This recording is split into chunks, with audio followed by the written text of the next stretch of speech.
स्वागत है। मैं हूं आपके साथ विजेंद्र विजय। छत्तीसगढ़ विधानसभा के बजट सत्र की शुरुआत हंगामेदार रही। सत्र के पहले ही दिन हंगामा ऐसा बरपा कि नए राज्यपाल को अपना पहला बजट अभिभाषण भारी शोर शराबे के बीच ही शुरू करना पड़ा और अभिभाषण खत्म होने तक हंगामा जारी रहा। देखिए बजट सत्र के पहले दिन पर खास रिपोर्ट। छत्तीसगढ़ विधानसभा में बजट सत्र की शुरुआत में ही हंगामा देखने को मिला है। बजट सत्र की शुरुआत में राज्यपाल विश्वभूषण हरिचंदन का अभिभाषण जैसे ही शुरू हुआ, वैसे ही विपक्ष ने हंगामा शुरू कर दिया। विपक्ष का आरोप था कि राज्य सरकार राज्यपाल के खिलाफ हाईकोर्ट गई है तो क्या सदन के अंदर अभिभाषण को राज्य सरकार मानेगी। मामले में पक्ष विपक्ष में जमकर बहस हुई। हालांकि पक्ष विपक्ष के हंगामे के बीच राज्यपाल ने अपना अभिभाषण पूरा किया। राज्यपाल ने अभिभाषण में करीब 24 मिनट का समय लिया। अभिभाषण के बाद आसंदी से कुछ ऐसी घोषणा की जो विधानसभा में शायद पहली बार होगी।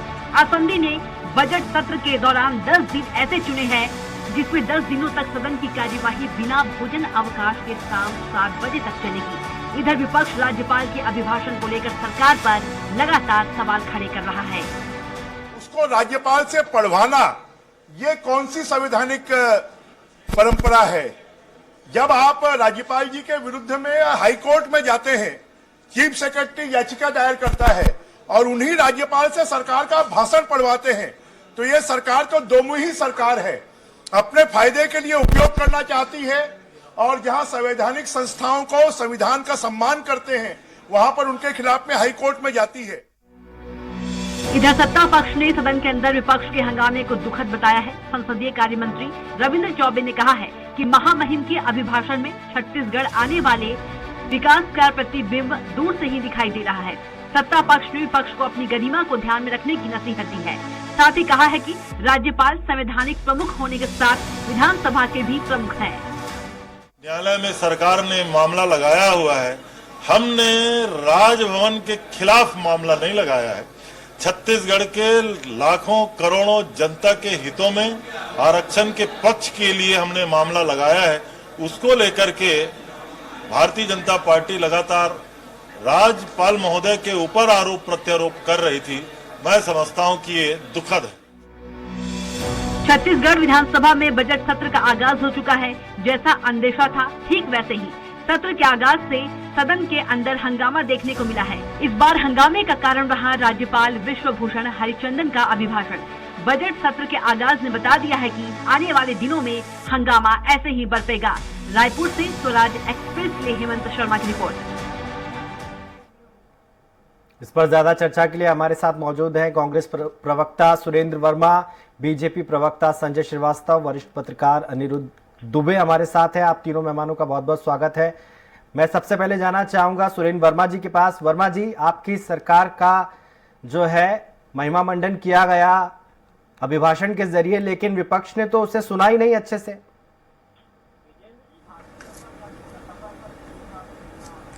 विजेंद्र जी, भारतीय जनता पार्टी का लगातार चरित्र यहाँ विधानसभा में देखा जा रहा है। पिछले 4 साल से ये विपक्ष का धर्म निभाने में पूरी तरह नाकाम रहे। इनका जो चरित्र है वो पूरी तरह से संविधान विरोधी, सदन विरोधी रहा है। ये सवाल पूछ के बहिर्गमन करते हैं, इनका पलायनवादी प्रक्रिया रहा है। इस बार तो ये महामहिम का अपमान करने से भी नहीं चूके। जैसे ही महामहिम का अभिभाषण शुरू हुआ ये हल्ला मचाने लगे। और कौन थे उसमें प्रमुख?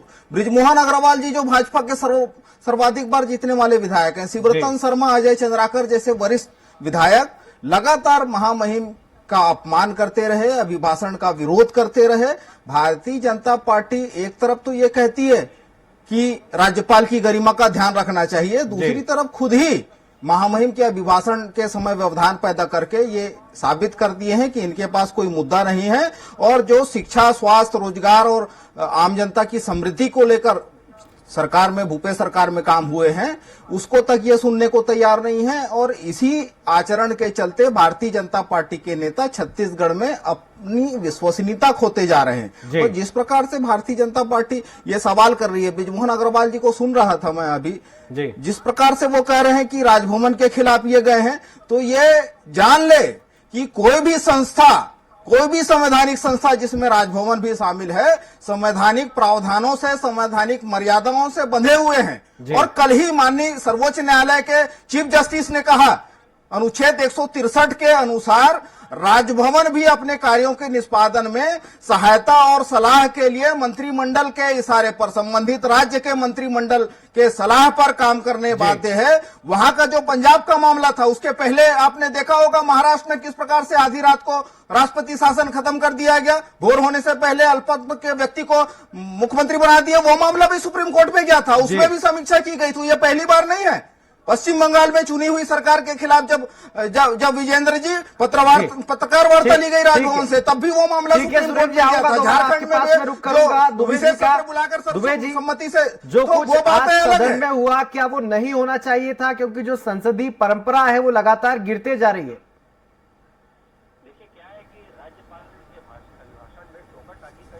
देखिए क्या है कि राज्यपाल के अभिभाषण में टोका टाकी का जो है की जो परंपरा है, ये कोई आज की नहीं है, जी पहले से होते आ रही है। विपक्ष जो है बीच बीच में राज्यपाल का जब अभिभाषण होता था, जब बजट सत्र में, तो वहां पे टोका टाकी चलती थी और राज्यपाल की जो पंक्तियां जो बीच में होती थी और जो उल्लेख करते थे, तो उसपे जो है मतलब आरोप का दौर भी विपक्ष की ओर से चलता था।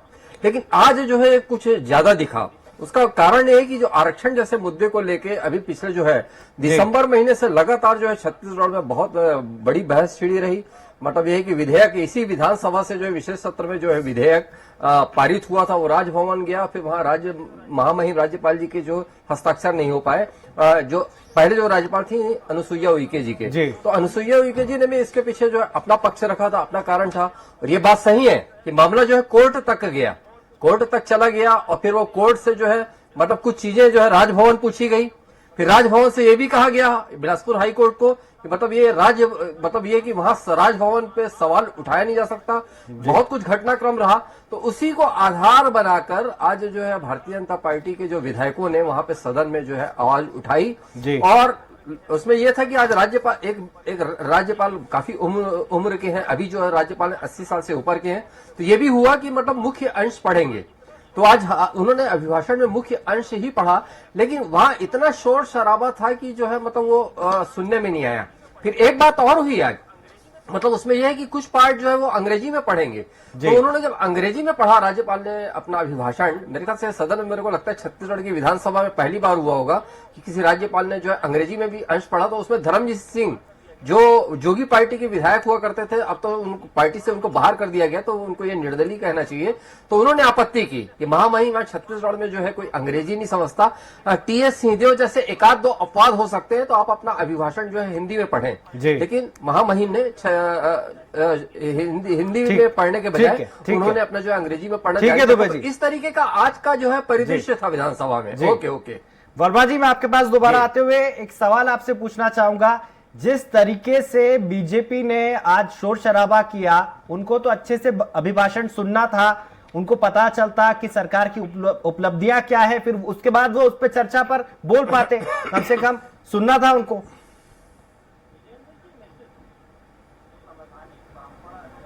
विजेंद्र जी, निश्चित रूप से जो संवैधानिक परंपरा है और सदन की जो व्यवस्था है, उसमें महामहिम का अभिभाषण महत्वपूर्ण होता है, क्योंकि साल शुरू होने के बाद बजट सत्र जो होता है वो पहली बैठक होती है सदन की, और वो उसकी शुरुआत महामहिम के अभिभाषण से होता है और उसमें सरकार के किए गए कामों का जिक्र होता है। तो भारतीय जनता पार्टी के नेताओं को इसमें महामहिम के अभिभाषण को ध्यानपूर्वक सुनना चाहिए। यदि उनकी कोई आपत्ति है तो आने वाले दिनों में चर्चा है, 24 तारीख तक सत्र है, भरपूर समय है, उस समय जो आरोप लगाना है वो लगाते हैं। लेकिन महामहिम का अपमान करना इस प्रकार से इरादतन, और वरिष्ठ पत्रकार अनिरुद्ध दुबे जी ने कहा कि आज जो है वो कुछ ज्यादा ही था। तो ये जो केंद्र में इनकी जो हरकतें हैं, जो केंद्र में जिस प्रकार से ये जो सवाल पूछे जाते हैं उनको विलोपित किया जाता है, जिस प्रकार से आपने देखा लोकसभा में तमाम नेता हमारे राहुल गांधी जी, खड़गे जी, जिस पर जो 12 लाख करोड़ रुपया हिडनबर्ग रिपोर्ट के बाद 1 महीने के भीतर जो मार्केट कैप टूटा, जो आम जनता का पैसा फूका गया, उसके बाद LIC और SBI का पैसा अडानी की कंपनी में लगाया गया, तो वो रिश्ता जानना चाहती है देश की जनता। और वो सवाल जो राहुल गांधी के थे, वो सवाल जो खड़गे जी के थे, उस पर कोई जवाब नहीं दिए और उल्टा उनको सदन की कार्रवाई से विलोपित कर दिया। पिछले दौरान भी हमने देखा 2022 में जुमला जीवी जैसे शब्द, इनके हर शब्द में जुमलाबाजी है। मोदी सरकार पूरी तरह से जुमलेबाज है। और जुमलेबाजों ठीक ने है। जुमलेबाज शब्द को ही असंसदीय बना दिया, सदन की कार्रवाई से निकाल दिए। तो इनका चरित्र जो है विजेंद्र जी। जी, जहां ये सरकार में है वहां विपक्ष को दबाते हैं, उनके द्वारा कहे गए सदन के वक्तव्य को विलोपित करते हैं, और इनके जो विशेषण के रूप में प्रयुक्त होना चाहिए जी। उन शब्दों को असंसदीय करार देते हैं, ठीक और है। जहां ये विपक्ष में है वहां ये सदन को बाधित करते जी। हैं। तो इनका चरित्र जो है पूरी तरह से संविधान विरोधी है, सदन विरोधी है। ठीक है वर्मा जी। दुबे जी, ये बीजेपी का दोहरा चरित्र नहीं है? एक तरफ जब पुरानी राज्यपाल थी अनुसुईया उइके, तब वो उनका साथ देते थे, उनका समर्थन करते थे, लेकिन जो नए राज्यपाल आए हैं उनके भाषण में, अभिभाषण में अगर वो शोर शराबा कर रहे हैं तो फिर क्या स्मृति रहेगी उनके मन में, नए राज्यपाल के मन में?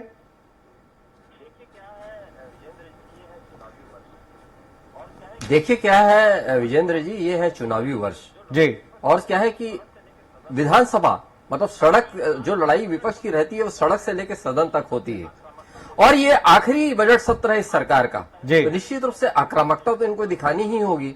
तो आज जो है पहले ही दिन से ऐसा परिदृश्य जो है सामने आ गया, मतलब राज्यपाल के अभिभाषण में जी। और जहां तक के देखिए क्या है कि मतलब विधानसभा की कुछ अपनी मर्यादाएं हैं, सीमाएं हैं, और उसके दायरे में रह के हम लोगों को बोलना पड़ता है।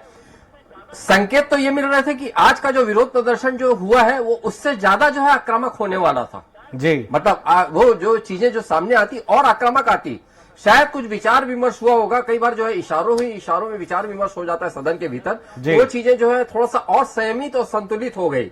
तो अगर कहीं आप देखें तो दोनों बातें, आप जो बोल रहे हैं कि मतलब ये दोहरा चरित्र वाली बात तो मैं नहीं करूंगा, लेकिन हाँ कभी कभी जो है परिस्थितियों के अनुरूप व्यवहार होता है। लेकिन एक चीज ये भी है कि थोड़ा सा संयम फिर बरतने की कोशिश की गई, और उसपे जो है जब ब्रिजमोहन अग्रवाल जी, अजय चंद्राकर जी, ठीक है, हमारे साथ जुड़ गए बीजेपी से संजय श्रीवास्तव जी। संजय जी, आपका स्वागत है चर्चा में। संजय जी, वर्मा जी ने आरोप लगाया आपकी पार्टी के ऊपर कि आप लोग विपक्ष का जो धर्म है वो नहीं निभा पा रहे हैं पिछले 4 साल से। विपक्ष इतना कुलबुला है और इतना जोर जोर से चीख के बोले, इसका अर्थ समझा जा सकता है कि विपक्ष किस स्थिति पर खड़ा है। हम संख्या बल में कम थे, ये बार बार हमसे मजाक करते थे कि संख्या बल में कम है, लेकिन जिन मुद्दों को हमने उठाया ये इनके अंदर तक जाके तीर लगा है, इसलिए तिलमिलाए बैठे हैं। मुद्दे पे बातचीत सत्ता पक्षों करना चाहिए, सत्ता पक्ष को संवेदनशील होना चाहिए। यदि कोई विषय बनता है, कोई विपक्ष यदि किसी मुद्दे को खड़ा करता है तो निश्चित रूप से सत्ता पक्ष का ये दायित्व है कि आप सत्ता पक्ष में उसका निराकरण करें। यदि ये सवाल आया कि राज्यपाल की खिलाफत करने के लिए आप कोर्ट तक जाते हैं, ये अलग बात है कि कोर्ट आपको वापस भेज देता है, आपकी सुनवाई नहीं होती है जी। और वही राज्यपाल के अभिभाषण को आप मानेंगे कि नहीं, ये प्रश्न है ना। क्योंकि कांग्रेस का चरित्र ये है कि कांग्रेस अपने अनुकूलता के हिसाब से, अपने फायदे के हिसाब से बातचीत करती है, फिर उसके लिए राज्यपाल महामहिम या महामहिम राष्ट्रपति भी इनके सामने कुछ नहीं रहता। ये अपने हितों के लिए, राजनीतिक हितों के लिए राज्यपाल को कोर्ट तक ले जाते हैं। तनिक भी इनमें ये नहीं है कि हम क्या काम कर रहे हैं और किन कारणों से यदि कोई विधेयक रुका है जिस पर हस्ताक्षर नहीं हो रहा है, उसके गुण दोष पर नहीं जाकर केवल राजनीति की हमने आपका आरक्षण कर दिया, अब राज्यपाल जी रोक रही हैं। इनकी नीयत इतनी खराब है। मैं तो वही प्रश्न फिर खड़ा हो जाता है बार बार कि 58 नहीं तो 74 76 कैसे भैया, लेकिन उसका जवाब नहीं आएगा। लेकिन हम कोर्ट चले जाएंगे राज्यपाल के खिलाफ में, और राज्य वहां से हमको कुछ मिलता नहीं है। अपनी हार को या अपनी फजीहत को देख के भी ये सुधरते नहीं है। यदि आज विपक्ष सवाल खड़ा किया है कि राज्यपाल जी यदि सरकार के बारे में तमाम प्रकार की बातों को विधानसभा के पटल के अंदर में रख रहे हैं, कल ऐसा ना हो, कल उसको भी आप ना माने और राज्यपाल के विरोध में जाकर आप कहीं कोई वक्तव्य दें, यही तो पूछ रहा है विपक्ष। जवाब दीजिए, छोड़िए हम क्या कर रहे हैं क्या नहीं कर रहे हैं, जवाब दीजिए कि क्या मामला। ठीक है वर्मा जी, संजय जी बोल रहे हैं कि आप लोगों की नीयत पे वो सवाल उठा रहे हैं। एक तरफ आप राज्यपाल का विरोध करते हैं क्योंकि उन्होंने विधेयक पर हस्ताक्षर नहीं करे, दूसरी तरफ आप बोल रहे हैं कि बीजेपी राज्यपाल की गरिमा जो है उसको समझ नहीं रही है।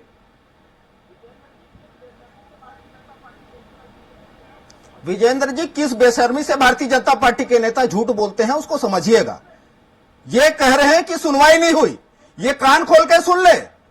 अनुच्छेद 200 में जो प्रक्रिया पारित विधानसभा से पारित विधेयक के संदर्भ में अपनाई जाती है, उसको लेकर हाईकोर्ट में दर्ज की गई है और उसमें सुनवाई नहीं होने जैसी कोई बात नहीं है। उसमें 2 हियरिंग हो गई है और आगे का भी डेट मिला है। और 163 में जो राजभवन को मंत्री परिषद के सलाह में काम करने का जो अनुच्छेद 163 में प्रावधान है उसका कितना पालन हुआ ये बताएं। ये राजभवन के प्रवक्ता बनते हैं। 58% आरक्षण यदि लागू नहीं हुआ तो उसके पीछे भारतीय जनता पार्टी की गलत मंशा है। ये 2018 तक जब मूल जवाब और संशोधित जवाब प्रस्तुत किए जा चुके थे विजन जी, दोनों में ननकीराम कमेटी की रिपोर्ट और सीएस की अध्यक्षता की कमेटी की रिपोर्ट छुपाए गए। तो इनका षड्यंत्र जो है हाईकोर्ट के निर्णय में प्रमाणित हुआ है। और जिस प्रकार आपको याद होगा भाजपा के राष्ट्रीय प्रभारी ने एक लाइन में सुना दिया कि कोई भी विधायक भाजपा का अपनी टिकट जो है वो तय न समझे, तो अपना नंबर अपने प्रभारियों के सामने बढ़ाने के लिए इस प्रकार से ये सक्रियता दिखाने का ढोंग कर रहे हैं विधानसभा में। अरे अवसर मिलेगा आपको आरोप लगाने का, अपनी सक्रियता दिखाने का। कम से कम महामहिम का ये पहला सत्र था।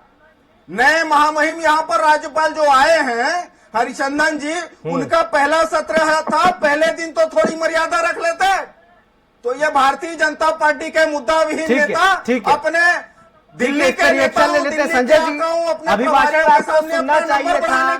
चर्चा का मौका आपको मिलता, आपकी पार्टी के नेता खड़े होते हैं फिर अपनी बात रखते हैं, लेकिन शोर शराबा करना कहां तक जायज है संजय जी?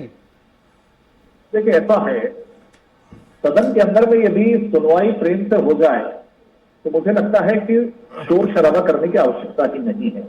लेकिन आप यदि बहुमत के आधार पर या एक पक्षी व्यवहार करेंगे तो निश्चित रूप से शोर शराबा होता है, हल्ला होता है। देखिए ऐसा है, जिस आरक्षण को लेकर विषय बना था, पिछली बार भी 14 हमारे जो विधायक थे आरक्षण को लेकर उन्होंने तमाम प्रकार के बिंदुओं पर बातचीत की और उन्होंने इस विषय को रखा कि हम आरक्षण के विरोधी नहीं है। लेकिन क्या आप ये बताए, सरकार ये बताए, सदन के अंदर में इस विषय को रखे, यदि 58% पर यदि हाईकोर्ट ने यदि आपत्ति दर्ज की है तो 76% को आप कैसे सिद्ध करेंगे? इसका जवाब दे दीजिए। इस पर नहीं, हमारा बहुमत है, आपको करना है। और यदि सवाल खड़ा करते हैं तो बाहर जाकर पब्लिक के बीच में कहते हैं कि नहीं ये तो आरक्षण विरोधी है। तो आप यदि राजनीति करेंगे तो हम हाथ में चूड़ी डालकर नहीं बैठे हैं। आपकी गलतबाजी को जनता के बीच में लेकर आएंगे। ये निर्वाचित लोग हैं, जनता के प्रतिनिधि हैं और जनता के हितों के व्यतीत यदि सरकार काम करेगी तो हल्ला नहीं महाहल्ला होगा।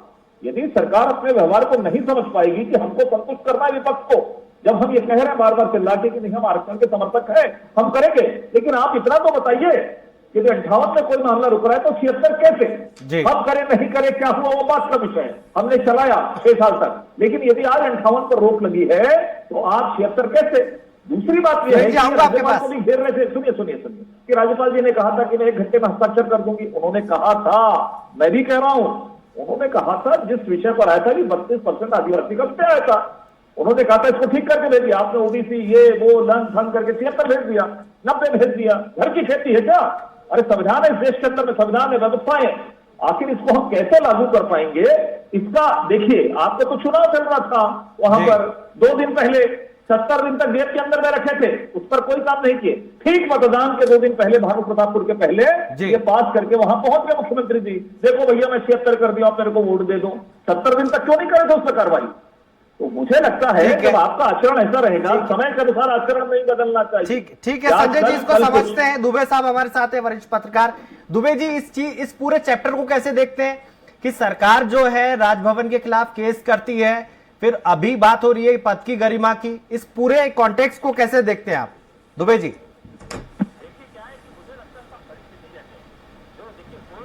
देखिए क्या है कि मुझे लगता है सब परिस्थिति जन्य है।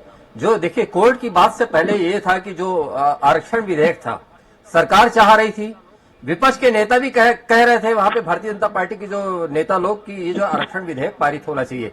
यहां तक कि महामहिम राज्यपाल अनुसुईया उइके जी जो तत्कालीन राज्यपाल थी, उन्होंने भी कहा कि विशेष सत्र बुला के इसको पारित कराया जाए। मतलब सारे लोगों का मत एक था।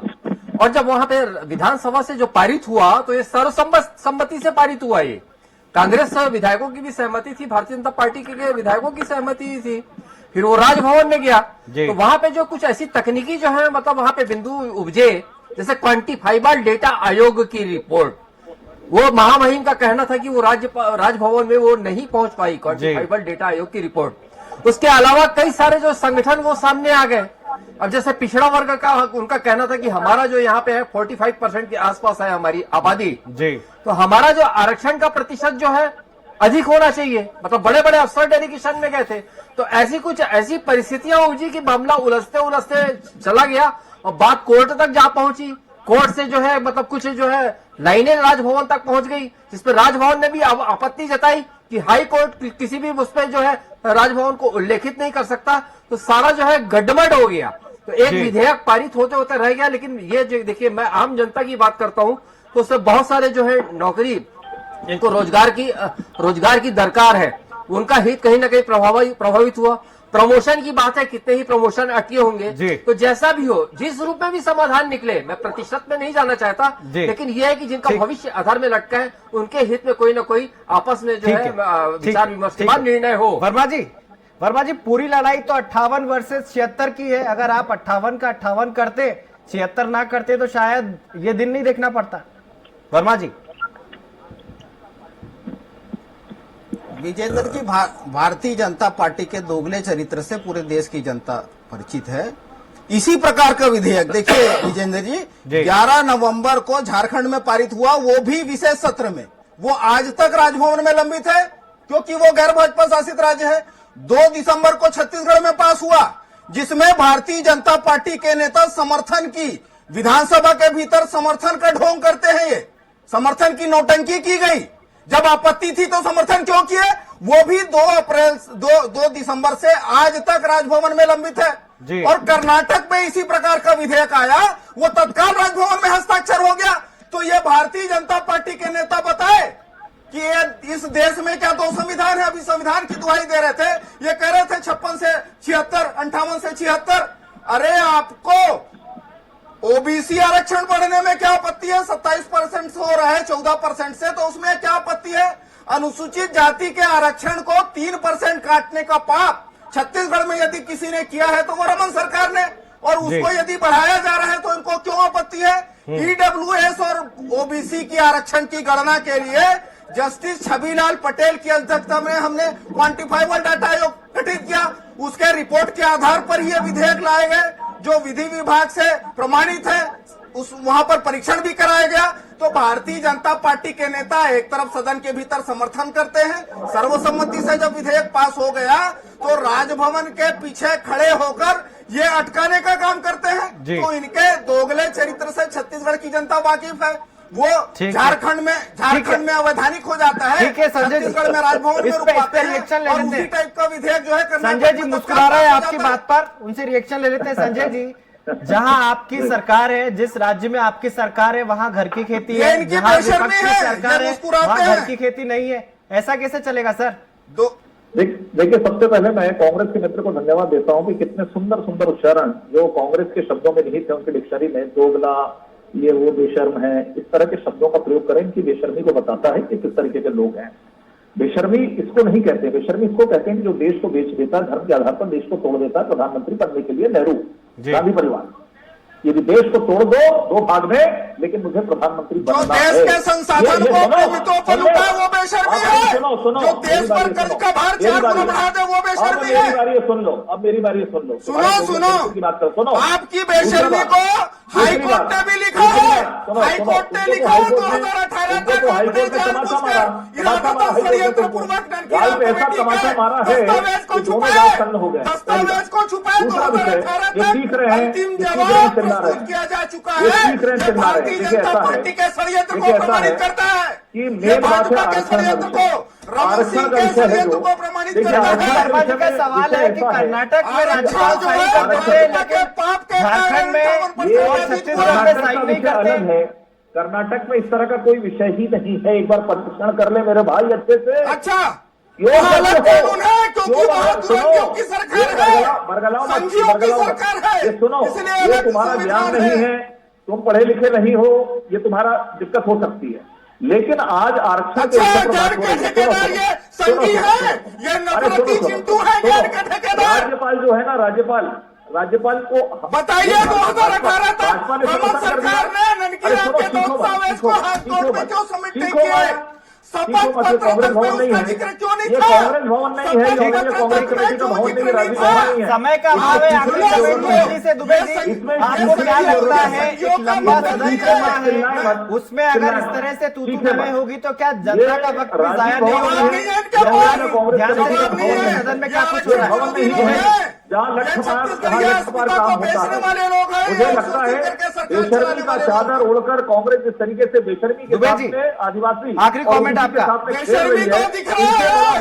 मोदी और उनके गुलामों का, अडानी और उनके गुलामों अंग्रेजों के गुलाम, अंग्रेजों के गुलाम समुदाय विशेष की चर्चा नहीं करने वाले ये लोग आज कभी है, इसलिए आप सभी का बहुत बहुत शुक्रिया। सुरेंद्र वर्मा जी कांग्रेस पार्टी से हमारे साथ जुड़े थे, आपका बहुत बहुत शुक्रिया।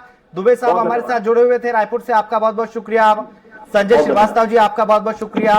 तमाम जो गेस्ट थे उन्होंने अपनी बात रखी, अपनी पार्टी को डिफेंड किया। बजट सत्र का आगाज हो चुका है, 6 मार्च को चुनावी साल का बजट पेश किया जाएगा, लेकिन पहले दिन हुए हंगामे से साफ हो चुका है विपक्ष के तेवर नर्म नहीं पड़ने वाले। अब देखना होगा कि सदन की कार्रवाई आसानी से चलती है या फिर सरकार को कोई बीच का रास्ता निकालना पड़ता है। खैर, चर्चा में इतना ही।